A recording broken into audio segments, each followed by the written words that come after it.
Би нэг царайшээ сайхан аштай залуу шүү живсэрчжээ.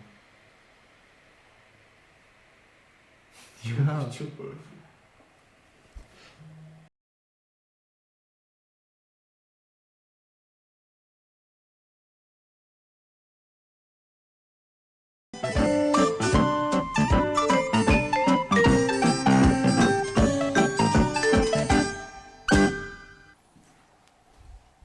За эхлэхгүй шууд. Дээд. Шууд эхлэх үү? Аа. Эхэлсэн юм уу ч өөрөө? Старт дарцсан байна. Эхлээд дарсан. За энэ 7-ны шинэ дугаар тавтамаар л шууд ихнийхээ дублэр ингээд эхэлж байна. Долларын индекс рүү шууд орцгоё. За өнгөрсөн 7 долларын индекс дээр баг өдөр болгон шохоо мэдээтэй байсан. За гэхдээ яг тийм хүчтэй мэдээнүүд гэх юм бол 5 дахь non-farm гарсан. За non-farm нөлөөгөөс мэдээ чарт жоохон өсөөд буюу долларын индекс дээр сайн доллар руугаа долларын индекс жоохон өсөөд. За тэгээд 7 хоногийн лагаар харах юм бол ер нь нэлээд том удлаа хонгийн лаг гарч ирээд хаагдчихлаа. За тэгээд энэ доотлын бүсийг сэтгэлгүйгээр дээшээ гараад ирэх магадлал байна да. Энд дээр дээшээс ирэх магадлалтай паттерн байна. Тэгээд өнгөрсөн 7 хоногийн нэг юм таамаг зурцсан байсан. За паттерн нь бол дээшээс стрейт. Тэгтээ паттернээс стрейт яг дараагийн паттерн маань бол яг миний хүлээж ийсэн шиг юм дунд цагийн том паттерн ерөөд үүсч чадсангүй 15 минутын дээрээ бол жижиг юм рейнжүүд үүсээд за тийм мэдээний өмнө нэлээд гоё дээшээс ирэх магадлалтай паттерн эдгээр үүсэж байгаа. За тийм мэдээн дээр бас тэрийг гараа явуулчлаа. Энэ 7 хоногт одоо энэ том одоо энийгээ нэг дунд цагийн импульс гэж үзэх юм бол за одоо энийгээ дээшээ импульс гэдээ аваад үзчих юм бол одоо энэ импульсын маань цэрийн хөдөлгөөн явж байгаа байх. За тэгээ энэ 7 хоногт яг энэ маань аль таац шалан дээр цэвэрхүү авах нь харъя. Эхний ээлжинд бол өмнөх 7 хоногийн хөдөлгөөн бол энэ таац шалыг шалгацсан. Би бол одоо буцаад энэ оройр байхад ирээд шалгах хөдөлгөөн ерөөдөө байж магадгүй болов уу? Ерөөдөө нэг жоох юм таас шалаа шалгасан хөдөлгөөнүүд цэвэрхэн яваад байгаа. Анзаарагдаад байгаа. За гэхдээ зүгээр энэ дэрийг таас паттерны хөдөлгөөн дээр давхцаад юу болох нь анзааръя. Юуцэн 7 хоногт бол ингээд юу зураад паттерн бодисрын хөдөлгөөн өнгөрсөн 7 хоногийн өсөлтийнхаа цэрийн хөдөлгөөний яваад 7 хоног дуусгах бол гэж бодож байна да. За миний хувьд болохоор өнгөрсөн 7 хоногт нэг бүс үүсэх боломжтой байна гэж ярьж байсан. Тэгээ ямар ч зэн доотлын хэсэг дээр бол баланс үүсэж байгаад.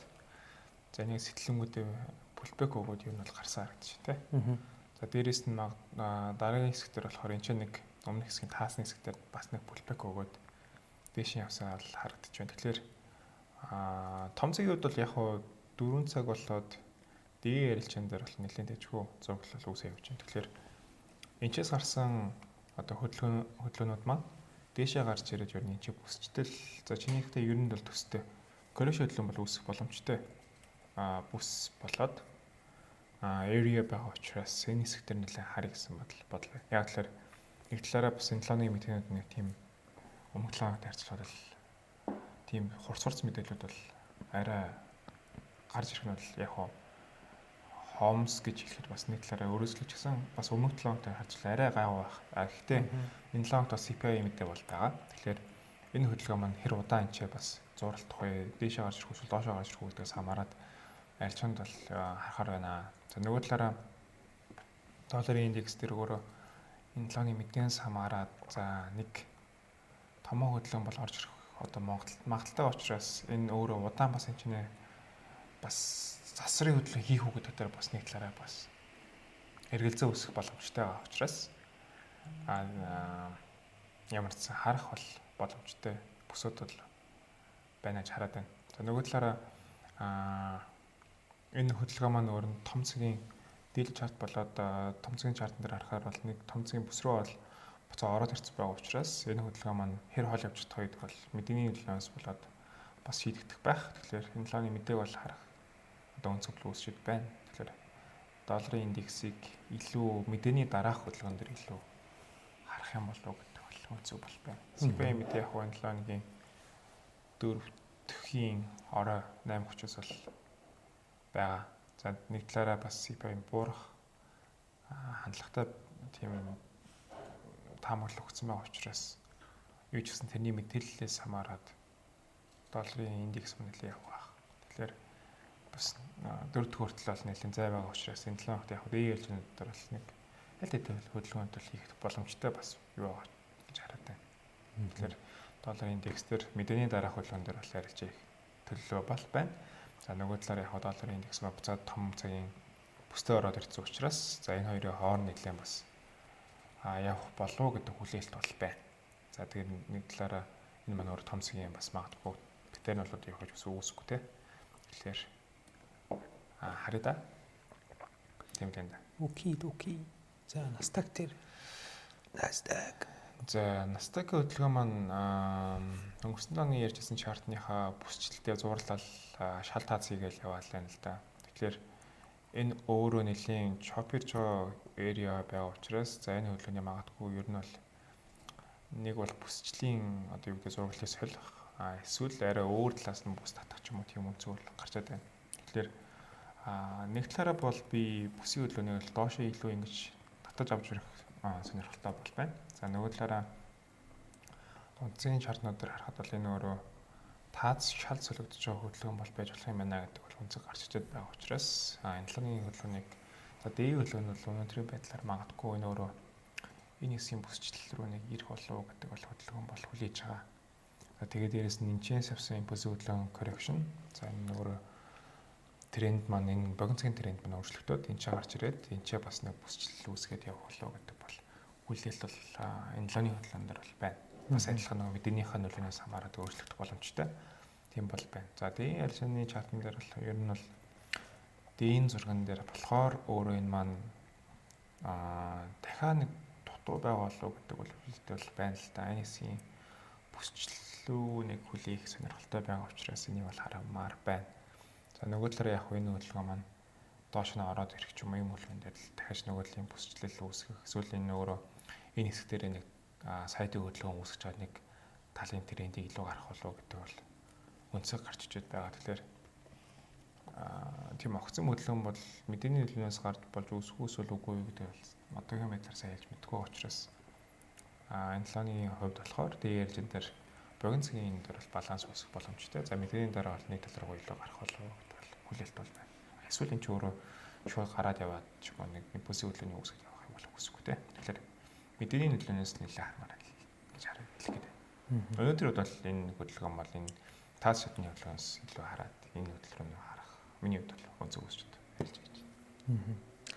За би ч өнгөрсөн 7 хоногт нэг тренд лайны pullback хөдөлгөөн байвал илүү зөрхөн харагдаж байна гэж ярьж ирсэн. За дэдлийн импульсээ доош нь копиудад хараад нэг иймэрхүү анзааны гэж хэлсэн. За тэгээд яг хөө тренд лайных нь pullback биш ч гэсэн доовой жижиг дунцынхаа доовыг ивдээд дээш гарч буцаанаад ороод ирсэн. За тэгээд доошоо бол хүчтэй унжтаагүй. Ерөнхийдөө энэ хоёр тренд лайнаар л багцаа аваад байгаа. Тэгээд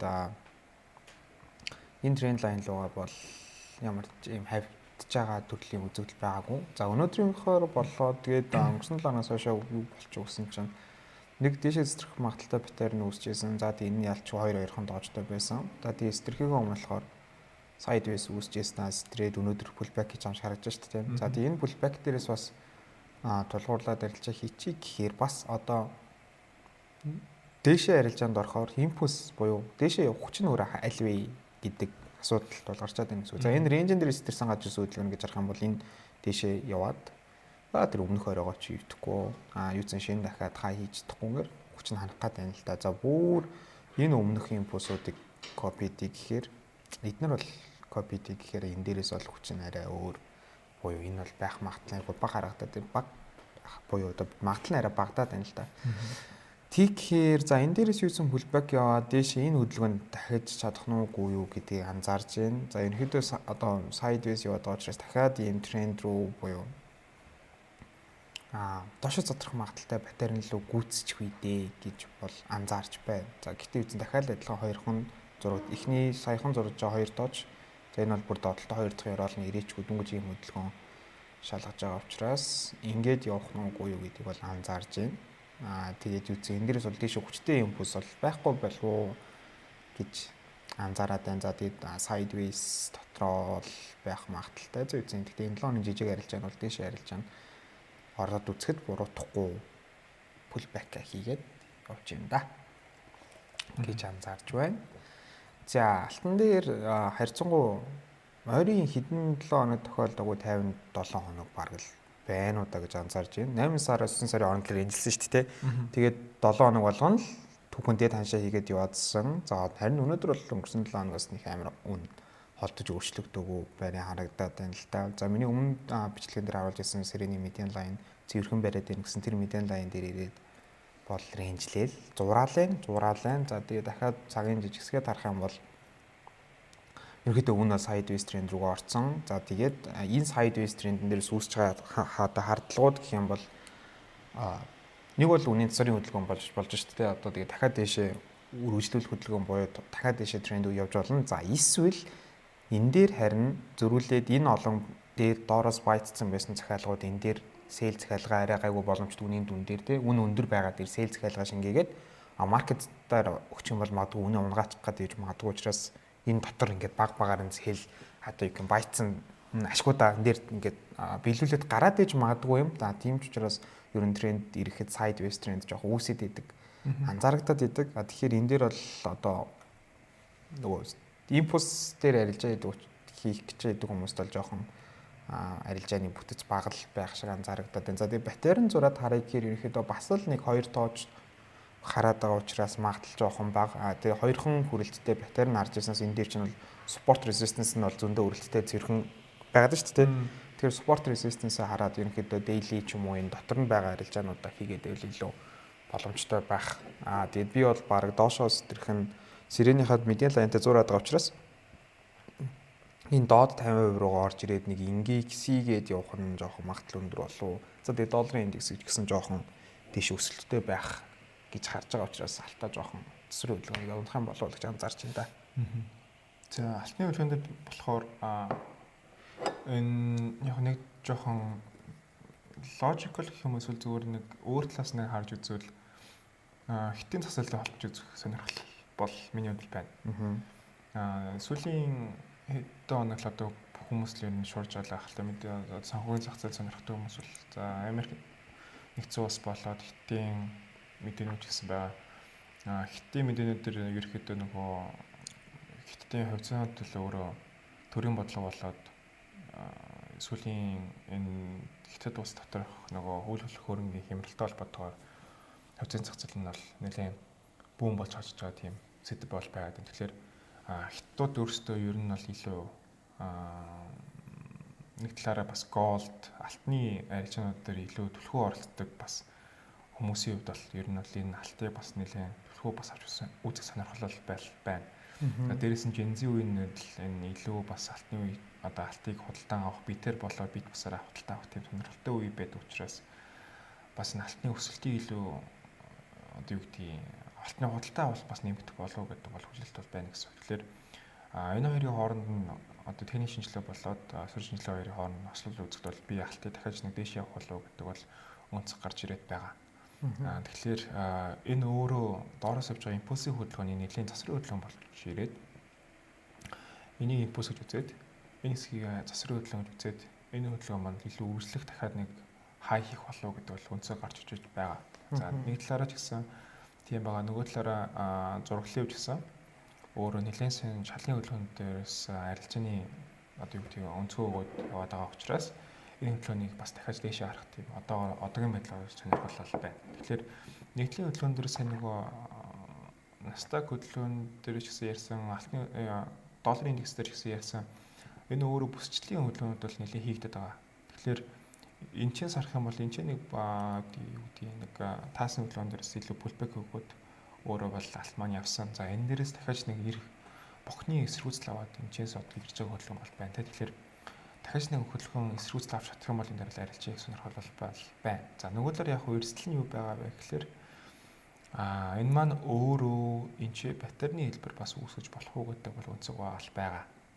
Тэгэхээр нөгөө дөнгөж шин буюу залуухан батарейн учраас магадгүй энэ хөдөлгөөн маань бишээ орж ирээ дахиад энэ хэсгээс арилжаа авах ч юм уу иймэрхүү хөдөлгөөн бол үүсэх боломжтой хөдөлгөөн бол байгаа учраас тэний шинжилгээ болъё гэж харж байна.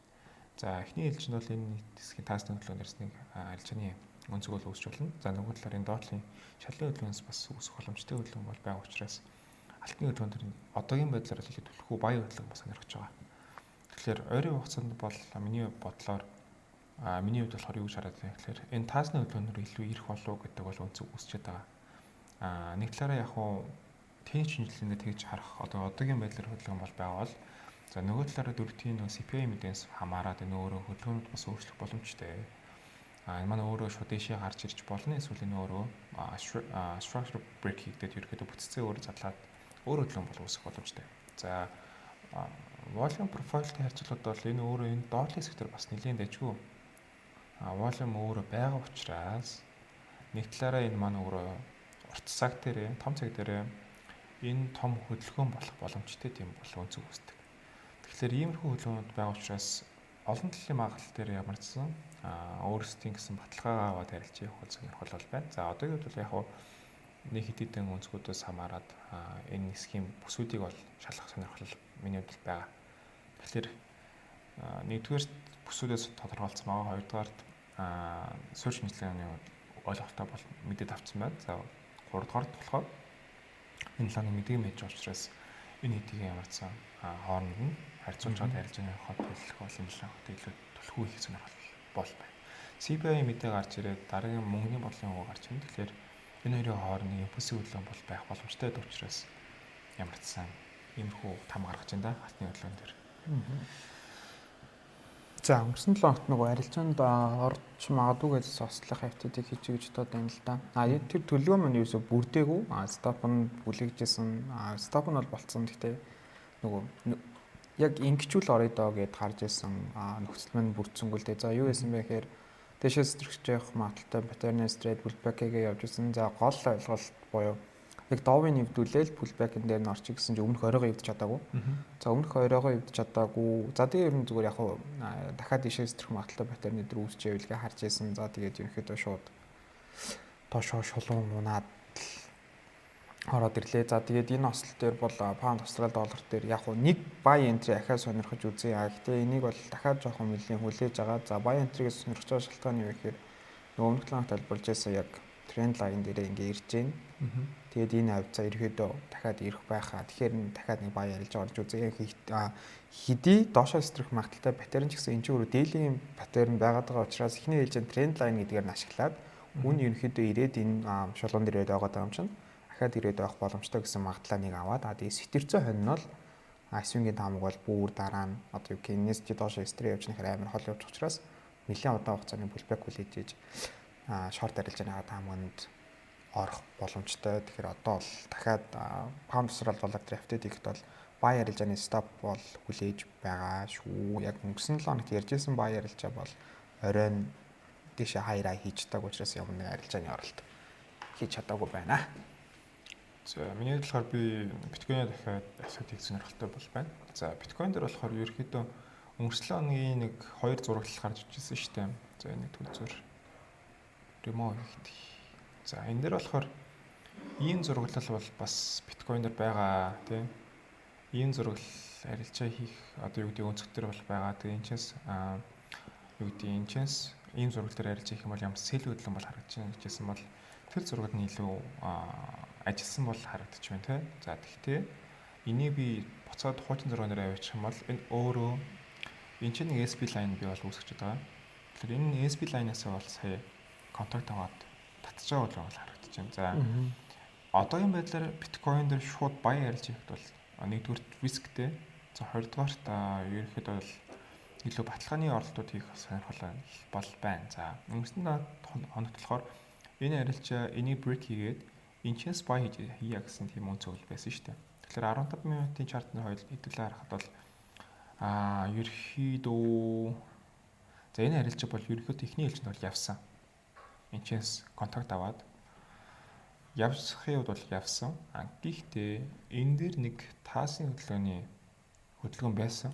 Энийг бол break хийж чадаагүй. Тэгэхээр энэчээс бэсрүүцэл авцсан учраас ерөнхийдөө энэчээс сэлийн оролт бол илүү даван мол явж чадлаа шаарддаг. За нөгөө талаараа энэ хав жижиг зэг арилжаа хийх боломжтой өнцөг юу байсан бэ гэхээр энэчээс явсан импульсив хөдөлгөөн бол энэ доороос илүү тогтворч ирсэн. Тэгэхээр энэ хоёрын хооронд бас арилжаа хийгдээд явах боломжтой болох өнцөг байжээ. За одоогийн байдлаар биткойнер ямхаа арилжаа төлөвлөхгүй байна гэхлээр уртдаа энэ дээр бас стил нөгөө таасны хөдөлгөөнөөр бас дөнгөсөн арилжаа бол эсэргүүцэл аваад доош унтсан. Гэхдээ энэ өөрөө өмнөх шалнаасаа бас дахиад эсэргүүцэл авч баян хөдөлгөөн бол үүсэх гээд байна уу гэж бас үнцэг бол үүсч болох юм. Тэгэхээр одоогийн байдлаар яг энэ өөрөө биткойн том зэгийн ярилж хийхэд бол нэлээд рисктэй ярилж хийгдэнэ. Нөгөө талаар дунд засгийн болоод жижиг засгийн скалп болоод day trade ярилж байгаа нь илүү тухтай харагддаг. Тэгэхээр эхний ээлжинд энэчээс сэл оролт хийсэн хүн энэчээс TP авах болно. За яг л нэг үнцгний юу байна вэ гэхээр энэчээс эсэргүүцэл авч ирсэн таасны хөдөлгөөн маань энэчээ шалны хөдөлгөөн дээрээс реверс хийгдэж онцгой харагдаж байна. Тэгэхээр энэчээс арилжаа хийгдсэн арилжаа энэчээс баян арилжаа бас өгч болно гэсэн тийм үйл өнцөг үүсдэг. Тэгэхээр дийн чартан дээр ч гэсэн харахад бол энэ өөрөө нэлээд томцгийн арилжаанд хийхэд бол тухгүй байж болох үст тийм бүсээ учраас нэлээд бас биткойн дээр анхааралтай байвал зүгээр байх. За нөгөө талаараа энэ дээр томцгийн сэл болоо лонгийн арилжаа хийхэд төлөвлөх гээд байна гэхлээр яг энэхүү хөдөлгөөнтэй адилхан өмнөх бүсчлэлтэй адилхан томоохон зураг үүсчиж арилжаа хийхэд бол сонирхол миний хувьд бол илүү өснө. Тэгэхээр одоо яг иймэрхүү байдлаар одоо ингээд ус явж штэ тий. Эхний ээлжинд бол энэ ч нэг үүссэн бүс. За одоо энэ хойно үүсэж байгаа бүс гэд харах юм бол энэ бүтэц өөрөө задарсныхан дараа би илүү арилжаа хийх надад үнц үүснэ гэсэн. За энийг яг бүр батарейны хөдөлгөөндөө зөвлөл одоо хослолоор үзэхэд бол өөрөө энэ ч нэг батарей нь үүсэх боломжтой. За энэ өөрөө том батарейны хадуунд явж байгаа учраас доо үдчиж арилжаанууд бол төлөвлөлтнөөс том цагтай. Тэгэхээр рисктэй арилжаанууд байгаа учраас хараахан бас томоохон арилжаанд төлөвлөх боломжгүй бол харагдаад байна л да. Тэгэхээр биткойн дээр бас дээр арилжаа болоод бүтцээсээ хамаарат арилжаанууд хийгээл бол зүгээр л харагдаад байгаа гэсэн миний бол. Тэгээд батарейны хөдөлгөөн дээр бас энэ ч нэг импульс коррекш хөдөлгөөн бол харагдаж байна. Тэгэхээр иймэрхүү бүтцээс хамаарат бас арилжаанд төлөвлөх боломжтой байна гэж л том болоод дундын цэг өдрийн арилжаа бол гарч ирэх гээл юм л да биткойн. Тэгэхээр яг нэг талаараа бас нөгөө хиттийн зах зээлээр бас холбож болох асуудлууд байгаа учраас ашиглая гэж хараад байна. Гэтэ ер нь бол макро түвшний нөлөөнүүд жоох ихтэй байж магадгүй юм шиг нэ. Одоо жишээл хятадын мэдээлэлүүд байна. За тэгээ удахгүй Америкийн сонгуул оноос өмнө гэж бодохоор тэгэл сүүлд мэдээ дуусч байгаад бол ерөөхдөө нөгөө хиттийн засгийн газрын өөрөө хөрөнгөний зах зээлээ дэмжих бодлоготой одоо юу гэдэг алхмууд хийгээд байна л да. Гэхдээ бас нэг талаараа эн чинь шууд тэдний одоо юу засгийн газар хэлээгээд эн чинь өөрөө 100% бас зөв шийдвэр гэсэн үг бол биш. Нөгөө талаараа бас нэг өнцгүүд бас гарч иж байгаад байгаа юм. Америкийн зах зээл дээр ерөөхдөө энэ өөрөө хөрөнгө оруулагч нар хиттийн одоо юун дээр болохоор зах зээлийг болохоор ерөөхдөө сэлэх арилжаанууд хийгдээд байгаа гэсэн үнцэг гарчод байгаа. Тэгэхээр яг ерөнхий сонгуулиас хамаарат бас янз бүрийн хөдөлгөөн бол үүсэхгүй байна Америкийн цустай холбоотойгоор. Тэгэхээр одоогийн ээлжинд бол ялчгүй нөгөө бүүн болж байгаа бол зөвлөл ялч байгаа. Яг хуу засгийн хитийн одоо энэ хөвчөд холбоотойгоор нөгөө нэлийн яг хизээ орсон санахгүй. Хизээ ярьлаа да ямц BYD-ийн ойлаа нэг онцгой ярьжсэн шүү дээ. Тэгэхээр BYD-ийн бүсчлэл дээр өгч ийн гэж ярьжсэн бол ямар техникийн ээлжинд бол TP-ний цэг бол аль хэдийн мэдний нөлөөгөөр бол даваад гараад ирсэн байна. Тэгэхээр энэ дээр харахад бол одоогийн миний зургалтаар харахад бол all time high-ийн ханш руу нэлээд ирж байгаа. За эсрүүцэж болох ус нэг ханш дээр бол ирчээд байгаа учраас энэ өөрөө BYD-ийн хөдөлгөөнөөр ч гэсэн нэг 3 сарын хугацаанд барьсан хөдөлгөөн бол нэлээд дэжгүй иж баргалны голцсон хөдөлгөөн бол харагдаж штэ. Тэгэхээр бас боломжтой л тийм арилжаанууд бол ситуац үүссэн байсан хөдөлгөөн бол харагдчихлаа л да.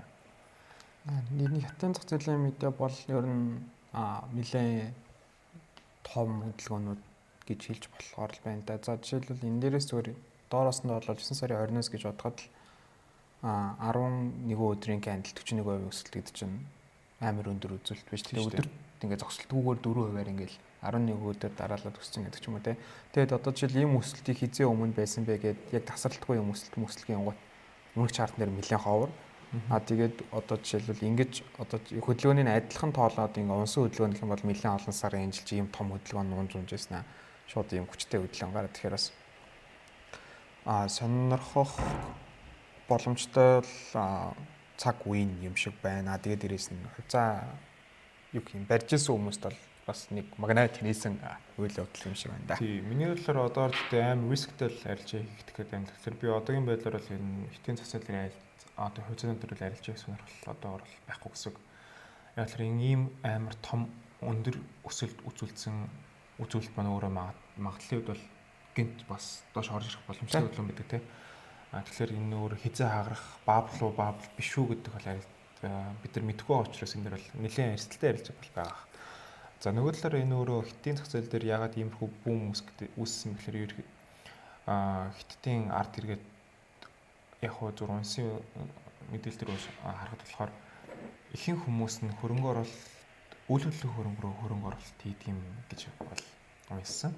За тэгээд өөрөө үйл хөдлөлийн хөрөнгө оруулалт маань сүүлийн жил байгаа хэдэн жил байгаагаар уналтад үзүүлж байгаа учраас тэр байгаа зарцаах одоо хөрөнгөө ирэхэд хааш хийгээд юм гэхээр энэ өөрөө хувьцааны зах зээл рүү хийж эхэлж байгаа гэсэн. Зүгээр бид нар ингээд харах хоноор бодох гэсэн барилга байгууламж баригдаж байгаа сайн боловч худалдан авах одоо нөгөө худалдан авахч байхгүй бол энэ ч өөрөө илүү л үүснэ. Илүү л үүсэж байгаа гэдэг чи өөрөө зах зээлийн хувьд болохоор өнгөтөх боломжтой байдаг учраас энэ өөрөө зах зээлийн хөдөлгөөн дээр бол тиймэрхүү арилжаа хийж үүсчлээ л да. Яг 2008 оны хаусын баблж гэдэг. Тэгэхээр тийм байгаа учраас энэ хиттийн зах зээлийн хувьцааны өсөлт бол тэрнтэй яалч уягдаж яригдж байгаа. Тэгэхээр яг энэ зах зээл өөрөө үйл хөдлөх хөрөнгөөс нэлээд орж ирсэн хөрөнгө байх боломжтой учраас хизээ хөрөнгө оруулагч нар өөрсдөө мөнгө татаж гарах вэ гэдгийг бид нар мэдэхгүй байгаа учраас нэлээд рисктэй ярилцаад хийх байх. За нөгөө талаараа жижиг хувьцаануудаар арилжаа хийсэн байсан хүмүүс бол нэлээд одоо энэ чинь хувьцааны зах зээл дээр даапалтаад гарна гэдэг чинь өөр нэлээд том юу штэ. Одоо юу гэдэг спот боломжтой. Тэгэхээр томоохон хөрөнгө оруулалтын сангууд жилийн 30%, 40% хамгийн магсад 30% бол enough гэж үздэг бол нэг багтаа сарын хугацаанд бол ийм хөвсөлт авчиж ингэж юм л өөрөө хангалттай л ашиг болгож байгаа юм л та. Тэгэхээр менежмент хийвэл бол илүү зүгээр харж байгаа. Одоо гол нь нөгөө энэ чинь үн өсөж ийн гэдэг чинь хин нэгэнд доор нь баядсан л байгаа шүү дээ. Хин нэг ашигтай явж шүү дээ. Одоо хамгийн дээр нь орчиг бол энэ одоогийн үнээс $1 доор ч гэсэн орсон ашигтай л явж шүү дээ. Тэгэхээр энэ ашигтай байгаа нөхдүүд хизээ мөнгөө гаргаж авах вэ? Тэ тэр чинь л одоо нөгөө талаас орж ирэх. Баярууд нь байгаа ч гэсэн баяруудад авсан сэлрүүд нь одоо ашигтай байгаа хүмүүс л шүү дээ. Тэр хүмүүс хизээ ашиг гаргаж авах вэ гэдэг л одоо хамгийн тодорхойгүй бөгөөд чухал үйл явц юм болоо да. Тэрнээс одоо ингээд фомор бол хүмүүс л ороод шүү дээ. Жижиг том жижигээрээ ингээд ороолох гол нь сэл хийж байгаа захиалга маань баяруудад авчихгүй л бол өсч ил байна. Тэгээд тэр доор одоо жишээл 40% ашигтай хүмүүс бас байж л байна гэсэн үг ч тийм энэ доор авч мавцсан хүмүүс бол одоо 40% ашигтай байна гэж бодох нэ.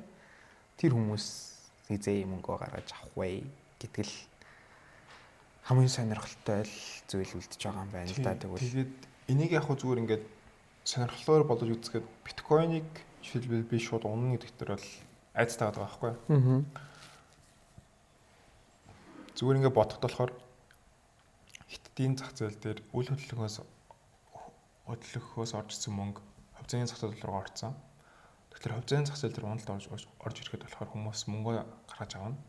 Тэгэхээр тэнцээ алт руу оруулах уу, биткойн руу оруулах уу гэдэг бас үнц үүс байх гэж би зүгээр л логикоор бодож байгаа байхгүй миний хувьд. Тэгэхээр биткойн алт хоёр өөрөө би илүү урт цаг дээрээ том цаг дээрээ илүү өсөх хандлагатай байх болов гэдэг тийм үцэ гараад байгаа. Тэгэхээр яагаад нөгөө биткойны өнгөрсөн 7 хоногч гэсэн илүү дээшээ харах сонирхолтой байсан бэхээр цаатлын мэдээнүүд мөн өөрөө иймэрхүү мэдээнд гарч иж байгаа учраас ялч нөгөө 70 тухамсар өөр тэгж хэлээд байна. Мөнгөөр солоож боломжтой юм шүү дээ. Учраас тэгэхээр алтан дээр ч гэсэн би илүү нөгөө том цаг дээр илүү тэгж харж байгаа учраас баийн хөдөлгөөн хараад байгаа нь тэрнтэй холбоотой. Тэгэхээр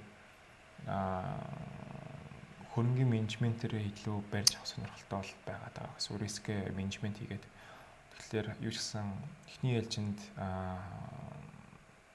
ойрын хугацаанд бид нар мэдгүй учраас ямар ч нөхцөл байдлын гарч байгаа мэдээлэлтэй холбоод ямар ч уншия. За тэгээд үзье.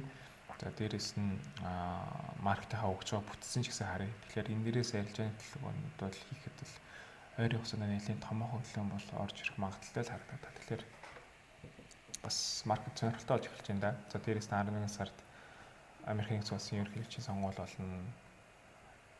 Америкийн нэгдсэн улсын долларын индексээс ахуулаад индексүүд нь яаж хөтлөх юм, алтан дээр ямар хөнөөл үзэл хийдэг бас сонирхолтой хөлөөн бол байгаа учраас миний хувьд бол энэ одоогийн байдлаар он дуустлал нэлийн сонирхолтой зах зээл өргөнөх болов уу гэж хараад. Гэж харж байна. Окей. За бас сонирхолтой мэдээлэл тийм. За өнгөрсөн нөгөө бичлэгэн дээр нэг хүн аут Швейцар банк дээр санаа оноо гэсэн байсан. За би бол энэ нөгөө Швейцар банктай бас жоохон арилж яхад урамгүй. Ягаад тэгэхээр аим рейнжтэй хоцлол ингээд нөгөө пипний гүйлтээс айгу багтай зөө. 14 хоног манаг барай л 70 малхан библ яваад. Тэгээд энэ жоохон арилжаа хийхэ болцсон ослууд байна. За тэгээд харсан чинь өмнөх зурцсан байсан support resistance дотроо явж байгаа юм байна. За одоогийн байдлаар энэ доотлын бүсчил дээр явж байна. За тэгээд яг хуу энд нэг амар л зүү зураа дээш явж байгаа болохоор ингээ матсаар агаад дээш нарийсаар агаад дээшлэх баг.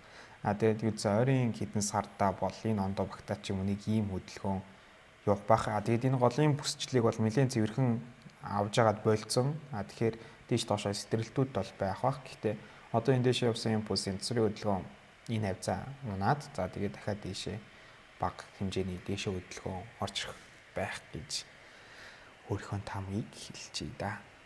Окей. За шинжилгээ ингээд дуусчихна уу те? Дуусчлаа. За тэгээд энэ 7 оныхоо шинжилгээнүүдтэй ингээд танилцлаа. За тэгээд мөн давхар бас ирээдүйд анзаарж явах гимгүү мэдээллүүд бас хуваалцлаа. Ерөнхийдөө сатин зах зээлийг бол өнгөрсөн дугаар дээр ярьжсэн. За BYD гэдэг бол одоо зууны өмнөх дугаарууд гэсэн үг шүү дээ. Тэг баг ихний дугааруудын юм дээр ярьжсэн баг тий. Иймэрхүү бүтцөөсч байна. Зэрч earning-тэй холбоотой. Earning-ээс гадна юунтай холбоотойсэн BYD-ийн үнийх нь хямдрал лидертэй байсан шүү дээ. Зах зээл дээр хямдхан гарч ирж байгаа гэдэг. Европын зах зээл рүү төлөх үү яаж байгаа гэж ярьжсэн. За тэгэхээр тиймэрхүү ингээд яг дугаар болгон дээрээ нарийн гэдэг ч юм уу тийм нарийн ширээ мэдээллүүд идвэж юусэн зах зээл дээр ингээд халуун байж болох гэдэг сэдвүүдийг чадгаараа ингээд оллоод дуулахыг хичээж байгаа. За тэгээд энэ 7 хоногт л хятадын зах зээл жоохон халуухан байх юм шиг байна. Тэгээд ер нь он дуустлал долларын индекс дээр ерөнхийдөө зүгээр байхгүй л байх юм байна да. За ингээд 7 хоногийн дугаарыг ингээд дуусгая. Дараа нь мэдээг энэ 7 хоногийн мэдээг хараагүй. Окей. За нэг жоохон яриад байгаа юм уучлаарай. За энэ 7 хоногийн мэдээний болохоор за одоогийн өнөөдрийн байдлаар харахад бол 1 дэх 2 дахь яг миний юм дээр шүү дээ мэдээний юм дээр болохоор илүү чухал мэдээлэл одоогоор халга. 3 дахьд 9 цагаас өглөөний 9-өөс NZD дээр болохоор ямар ч сан мөнгөний болгон хүүн бол гарах юм байна. Буурах төлөвтэй байгаа юм байна. За тэгээд FOMC meeting дээр нэлээд чухал мэдээ орж ирнэ. FOMC meeting дээр өөрөө өнгөрсөн сард ярьсан ярианы тайлан гарч ирэх учраас энэ маань өөр нэлээд чухал гэж таашаагддаг. Тэгэхээр шөнийн 2 цагаас энэ өөрөө FOMC meeting бол яригдана. Тэгэхээр маркетер нэлээд савлгаа орж ирэх баг. За тэгээд оройн буюу 8:30-аас долларын индексээс CPI мэдээ гарч ирнэ. Тэгэхээр 4 дахь өдөр бол нэлээд савлгаатай байж болох хөдөлгөөнтэй байна. Тэгэхээр 4 дахь хөдөлгөөн нь өөрөө 5 дахь дээр нөлөөлөд орж ирчих учраас энэ лооны сүүлээр бол нэлээд дэжүү томоо хөдөлгөөн бол орж ирэх боломжтой бол харагдаж байна. За тэгээд core PPI за тэгээд Канада доллар дээр болохоор unemployment rate гарах юм байна гэж харж байна. Шинийх дээр тийм ерөнхийдөө адилхан байна. 5 дахь нэг паунд дээр GDP байна. За тэгээд евро дээр CPI байгаа юм байна 5 дахьд. За ингээд энэ 7 хоногт бас нэг иймэрхүү мэдээнүүд байгаа юм. За ихэд хамгийн хүчтэй мэдээ нь бараг CPI байна. Тэгээд өмнөх шөнө ч юм уу Dev Homes байна шүү дээ. Тэгэхээр ерөнхийдөө 3-аас 3 дахь бөгөөд 4 дахьд долларын индекс дээр чухал хүчтэй савлгаа волюм олж өгөх магадaltaй мэдээнүүд нь байгаа юм байна да. Окей. За энэ 7 хоногийн дугаарыг ингээд жинкнээсээ өндөрлж байна. Дараагийн 7 хоногоор шинэ дугаараараа уулзцгаая. Түр баяртай. Бай.